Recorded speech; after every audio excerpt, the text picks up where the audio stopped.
guys, today we're going to do a review on a booster seat. This is the Cosco Rise. It is available at Walmart. It's a relatively inexpensive option for a backless booster. And this is what it looks like. It's all one piece. This is attached. This is your belt positioning.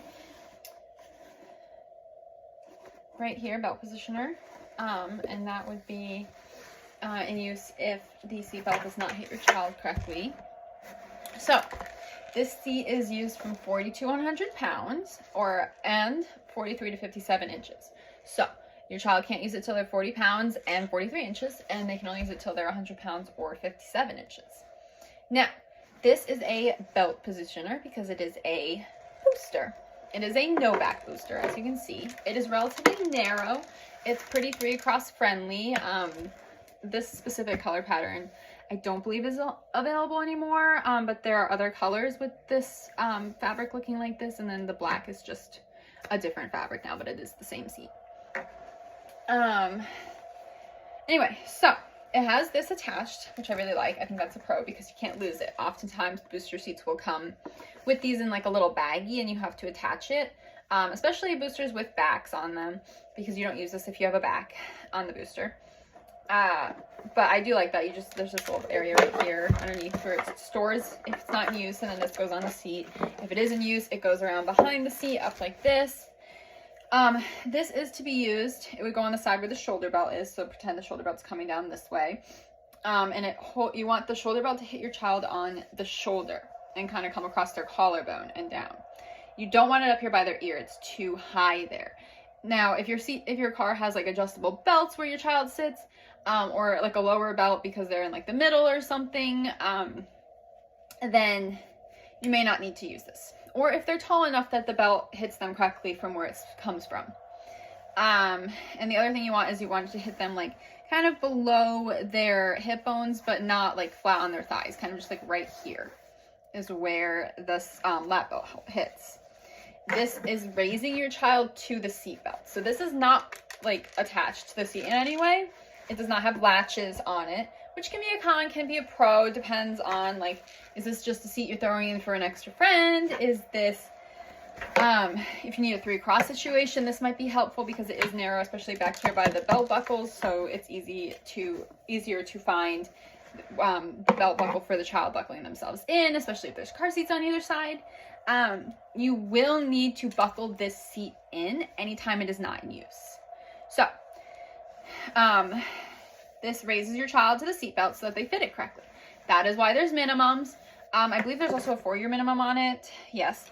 I'm going to say that you want your child to be able to sit in the seat, upright, not bending over to grab things all the time, not leaning over their brother or sister next to them.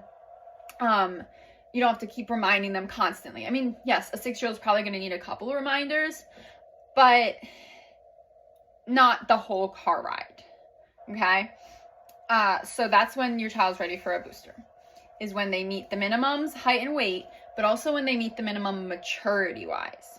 Okay? So if they are not mature enough to sit in a booster correctly the whole time, including when they fall asleep, then if they are small enough to be harnessed, they should be harnessed. Okay? But if they are bigger, and they don't fit a harness anymore, a high back booster does help keep them upright kind of more when they fall asleep. This seat does not have a high back booster. It does need a headrest. That is a requirement. The seat that this seat is in needs to have a headrest so that your child has support up to the tops of their ears at minimum, wherever they are sitting. Okay? So, look in the back seat of your car. If your middle seat does not have a headrest, this can't go there. You're going to need a high back booster or harness seat that does not require a headrest. Some high back boosters do require a headrest still. So, that is something to keep in mind. But, all in all, it's a good seat. It's very lightweight. If you're traveling, this could fit like, you can't use a booster with a lap-only belt. That includes on an airplane. But airplane seat belts fit a child who's 40 pounds. So, again, the minimum for the seat, they can fit the airline seat belt safely. So, you could bring this as a carry-on and just stick it in the overhead compartment, underneath your seat, fits in a backpack. I mean, it doesn't really fold up, but it's very light. It's small. This is a great travel option. This is a great option for 3 across. It is narrow, so a wider hip child isn't going to be comfortable in this. That's something to keep in mind. And also the mature aspect of sitting in a booster is important to keep in mind. But this is the Cosco Rise. I think it's a great option all in all for what it's for. And I'm Sarah, and I'm a CPST who reviews car seats to help make your search easier. Make sure you like and follow and subscribe. Follow me on Instagram at the Car Safe Kids for more content, and thanks for watching.